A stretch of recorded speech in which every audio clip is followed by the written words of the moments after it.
警察に囲まれ泣き崩れる妊婦。あなたは彼女が犯した罪が何だったかを想像できますか？2014年4月、中国浙江省湖州市、工場での仕事を終えた男性ワンビンは帰宅すると真っ先に妻に声をかけました。ただいま、すぐにご飯作るよ。そう言うと台所へ向かったビン。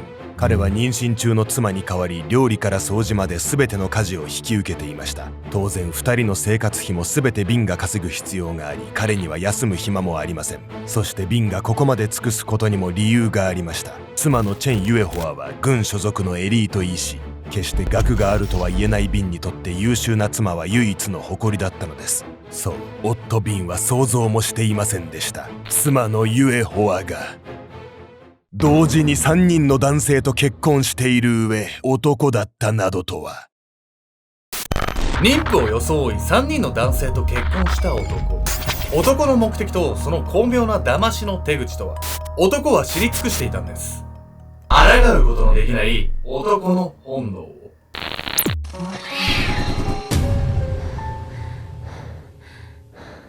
おさすけちゃんです。やみやみこです。最近私、はい、地元の福岡に帰りまして。地元の福岡空港、今ね、めちゃくちゃお土産の種類増えてんの。あんたさ、福岡のお土産と言ったら何イメージ？やっぱり通りもん。通りもんよね。ちゃんとなんかボケずに答えてくれた。そうですね。麺べいとか知ってる？もちろんです。やみこさん前買ってくれてましたよね。そうそう、麺べいとかもあったり、あと最近ね、これちょっとみんな面白いんだけど、夢夢鶏っていうね、夢夢鶏唐揚げがあるんだけど、普通唐揚げをねお土産にすることとかないじゃん。特殊なのが、持ち帰ったら冷凍庫に入れて冷やして食べてくださいっていう唐揚げなの。冷やした後そのまま冷えたまま食べる。冷えたまんま食べるっていう唐揚げなんだけど、マジで美味しいのよ。これが空港限定かな。そうそう、なんかね、人に渡すようにさ、ちょっと冷やしてから渡すって手間じゃない？いや、基本なんか人に渡す手土産っていうよりはお家用に買うお土産なんだけど美味しいから。全然興味ないわね。夢夢食べてみますわ。夢夢ってどういう意味だったっけ？夢夢の後は否定形か。古文の話してんじゃないの？みんなもなんかおすすめの福岡土産教えてね。今回は中国で起きた驚愕の事件をご紹介します。犯人は3人の男性と同時に結婚生活を送っていたというとんでもない詐欺師なんです。いや、3人同時はいくらなんでも無理があるでしょ。たびたび外泊とかするわけでしょ。そんなんしてたら絶対バレるじゃないのよ。まあそこなんですよ。被害者も含め周りの親族も誰も気づかなかったというんです。どうして？そして今回は犯人の正体がかなり特殊なんで、その点にも注目していただければと思います。事件発覚のきっかけは夫の一人が抱いたある疑惑でした。理想の妻の秘密。2014年5月、中国浙江省湖州市、深夜、28歳の男性ワンビンは寝息を立てる妻を横目にそっと彼女の携帯に手を伸ばしました。妻の通話履歴を見ながらメモにペンを走らせるビン。一体何のためにメモなどを取っているのでしょうか。ビンと妻のチェン・ユエホアが入籍したのはこの半年前のこと。ユエホアは双子を妊娠し、ビンも喜んでいたのですが、彼には気になることがあったのです。それは妻のユエホアが自分に隠れて誰かとしきりに電話をしていること。問いただしても仕事のことだからあなたにはわからないの一点張り。妻のその態度にビンの脳裏には浮気の2文字が浮かんでいました。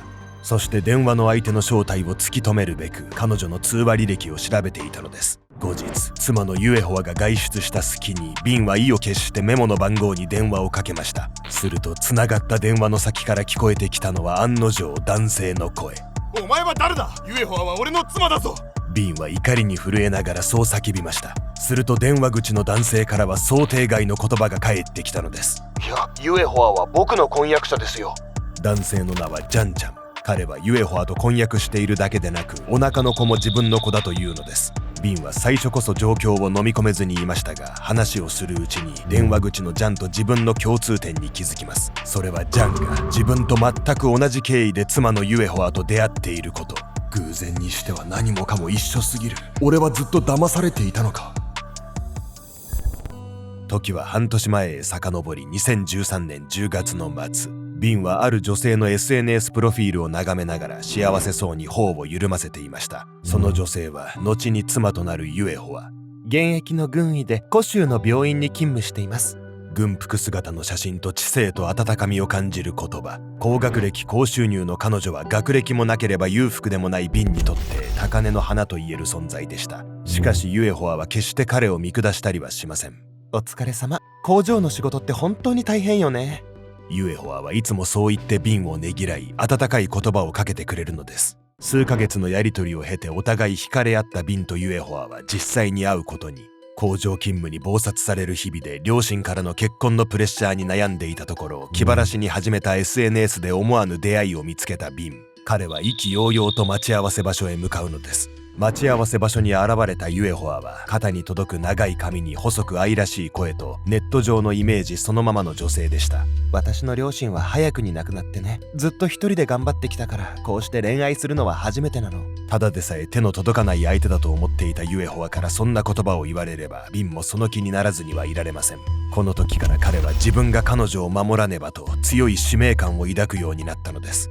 ちょっとこれは悪い女よ。だって好意持ってる女の人から初めての恋愛だなんて言われたら、それは舞い上がっちゃうわよ。まあね、これ男心を見透かしてますよね。ビンとユエホアは実際に会ってから間もなく交際を開始。ビンのアパートでの同棲が始まると、彼は家賃や食費など生活費の全てを自分一人で負担し、ユエホアを支えました。そして同棲から2ヶ月後の2013年12月、ユエホアはビンに1枚の書類を見せます。それは男女の双子を身ごもったことを示すエコー検査の報告書。中国では男女の双子は幸福の象徴とされており、ビンの喜びはひとしおでした。この妊娠がきっかけとなり、翌年の春節には彼の実家で結婚披露宴を執り行ったのです。理想の女性と幸福の象徴である子供たち。幸せの絶頂にいたビンは思いもしていませんでした。この時すでにユエホアに自分以外にも2人の夫がいたなどとは。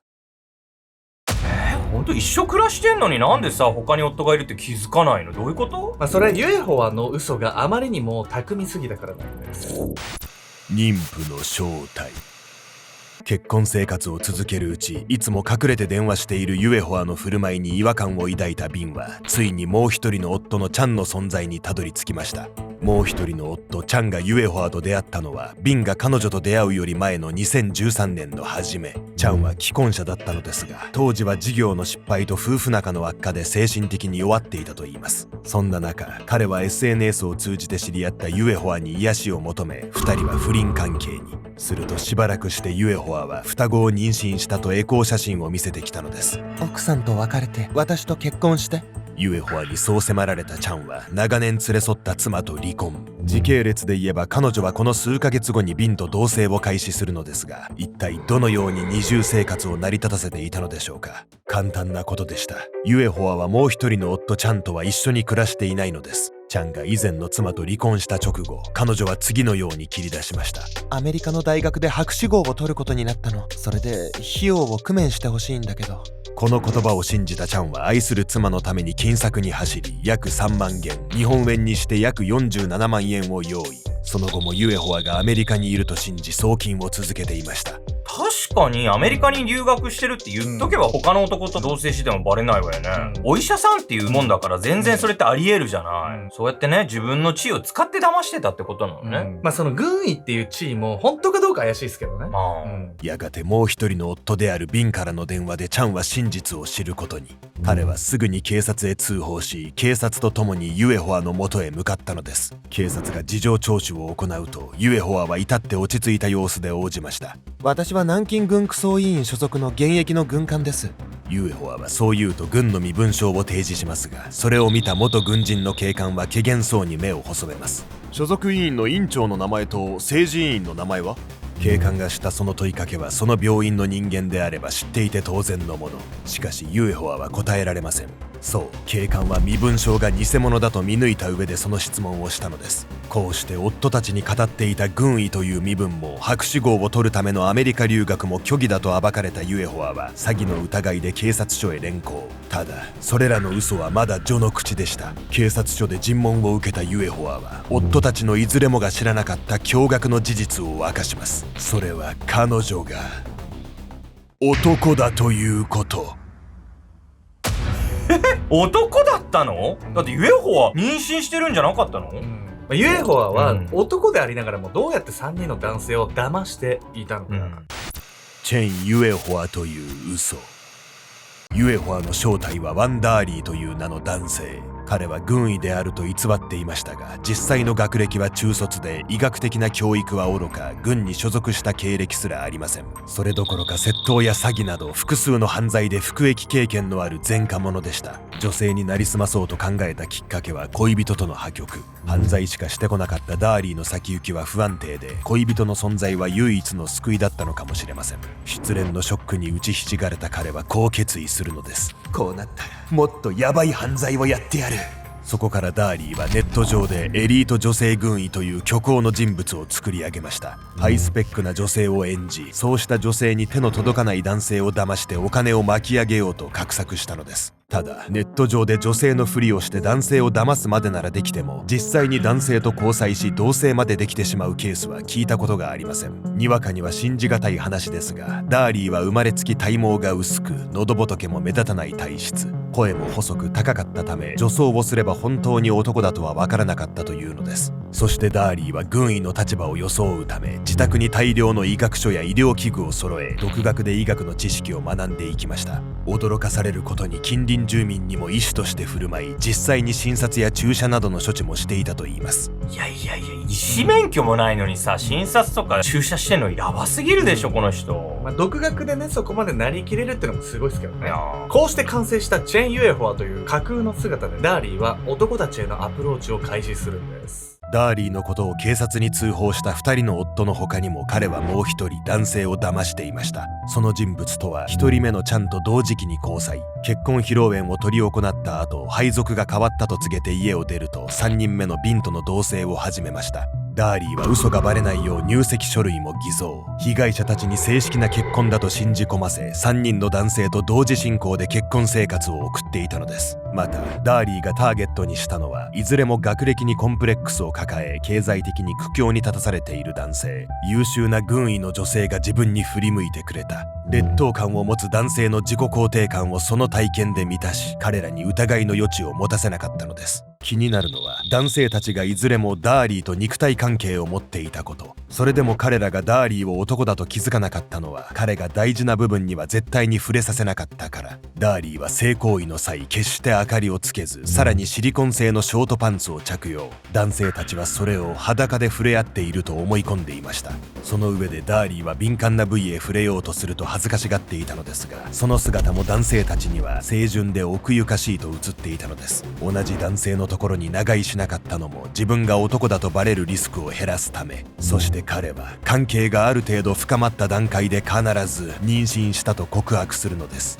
電気消して大事なとこ触らせないってだけでそんなバレないもんなのかしら。ちょっとバレそうだけどね、普通は。不思議なんですけど、そこはね、当事者にしかわからないんです。そしてダーリーが男性たちにあえて妊娠したということを伝えていたのも、実は男性心理を逆手に取った罠なんです。というわけで本日のメトラキーワード、不正確実性について。不正確実性とは、男性がこの子は自分の子だと確信できるかどうか、その度合いを示す概念。進化心理学者ロバート・トリバースが発表した親の投資理論によれば、不正確実性が高まるほど男性はパートナーに献身的になるとされています。それは父親になると感じた瞬間、通称幸せホルモンオキシトシンが分泌され、報酬系が活性化されるため、動物研究では同様に分泌されるバソプレシンも養育行動を促進すると確認されています。ダーリーの双子を妊娠したという嘘は、妻と我が子を守らねばという使命感が生まれる男性特有の神経反応を巧みに利用したものだったのです。またダーリーが妊娠を装ったのは、男性たちの不正を刺激するためだけでなく、妊娠中だからと身体的接触を減らし、男だとバレにくくするためでもありました。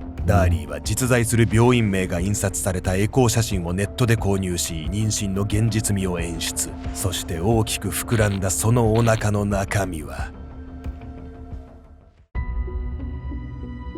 2人の夫の通報により警察署へ連行されたダーリー。厳しい尋問の末、彼はようやくこう口にした。私の本当の名前はワン・ダーリーです。担当していた警官はすぐさまその名をシステムに照会。前科者のデータベースに記されていた性別は紛れもなく男だった。男だと？警官は思わず目を疑った。なぜなら目の前にいるのは大きなお腹を抱えた妊婦に違いなかったから。そしてダーリーはその場で立ち上がると、おもむろにお腹から大きな袋を取り出した。袋のジッパーを開くと中からは大量の衣類や綿が。さらにダーリーは続けざまに女性用の下着やウィッグなどを脱ぎ捨てていく。後に残ったのは妊婦どころか女性でもないみそじ近い男。警官やその場に居合わせた夫2人は現実を受け入れられず、ただ目を丸くするほかなかった。ダーリーはこのようにして3人の男性を騙し、巻き上げたお金を軍医を演じるための書籍や医療器具の購入、自身の生活費に充てていました。最初に通報したチャンとビンのほかもう一人の男性も後に報道で自分の妻が詐欺師だったと知ることに。こうして3人から訴えを受けたダーリーは詐欺の疑いで勾留されますが、その後の裁判の経緯などは公開されていません。仮に有罪であれば3年から10年の懲役刑となっている可能性があります。いや、改めて考えてもさ、妊婦のふりしながらでしょ？ 3 人の夫と結婚生活をしたふりするみたいな犯行ってもうあまりにも異常すぎるわよね。ダーリーの目的はお金だけじゃなかったと考えられるんです。エリート女性を演じる。その上で相手の人生を操っているっていう全能感。そういう支配欲を満たすことに快感を覚えていたんじゃないかと言われているんです。半年間共に暮らし、生活費の全てを引き受け続けたビンに、ダーリーのために妻と離婚し全財産を注ぎ込んだチャン。そしてダーリーが逮捕された後で真実を知ったもう一人の男性は、被害者の中で最も多額の約8万元、日本円にして120万円以上をダーリーに差し出していました。また3人が失ったのはお金だけではありません。愛した女性も生まれてくるはずだった双子も最初から存在しなかった。その事実が3人に与えた傷の深さは計り知れないのです。メディアや警察はこの事件について、軍人や医師という肩書きに対する盲信が男性たちの理性を奪ったと言及。被害者たちは決して騙されやすかったわけではなく、これは優秀な女性に選ばれたという虚構をダーリーが巧みに利用したゆえの悲劇でした。今回の事件には現代のロマンス詐欺に通じるものがあります。警察庁の統計によれば2024年の日本の SNS 型ロマンス詐欺の被害額は前年の約2倍。犯人は軍関係、医療関係といった権威性のある肩書きを詐称することもあるとされます。ダーリーに騙された3人の男性と同じくエリートに見初められたという甘い錯覚に惑わされる人は現代でも少なくないのです。ネット上で知り合った相手から金銭の話が出たらすぐには応じず、まずは信頼できる家族や友人に相談することが自分を守る一手になります。理想の異性から言い寄られた時、あなたはその相手を盲信しないと言い切れるでしょうか。おざっす。すいません、6月6日に福岡のね、オフ会をやろうみたいなことを言ってたんですけど、本当に申し訳ないんですけど、予定開けててくれた方にはね、6月27、28に延期させていただければと思います。すいません。厳密に言うと6月27日の土曜日よね。そうですね。6月27だけ。28は俺らが泊まるだけの日にちでしょ。すいません、本当に。なので、本当にみっともなくて恐縮なんですけど、6月27日土曜日に初の福岡のアルゴのオフ会をさせていただければと思うので、もしね、ご興味ある方はね、改めてね、告知動画を出すので、その際にご応募いただければと思います。そして改めて、6月6日ね、予定開けてくださっていた方ね、本当にね、この度はね、誠に申し訳ありませんでした。真剣に申し訳ございませんでした。というわけで、初のオフ会もね、僕らどんなことしようかなとかね、ざっくりトークショーとかしながら喋る回とかになるかもしれないんですけど、まあいろいろね、考えていければと思いますので、告知の方ね、楽しみにお待ちしていただければと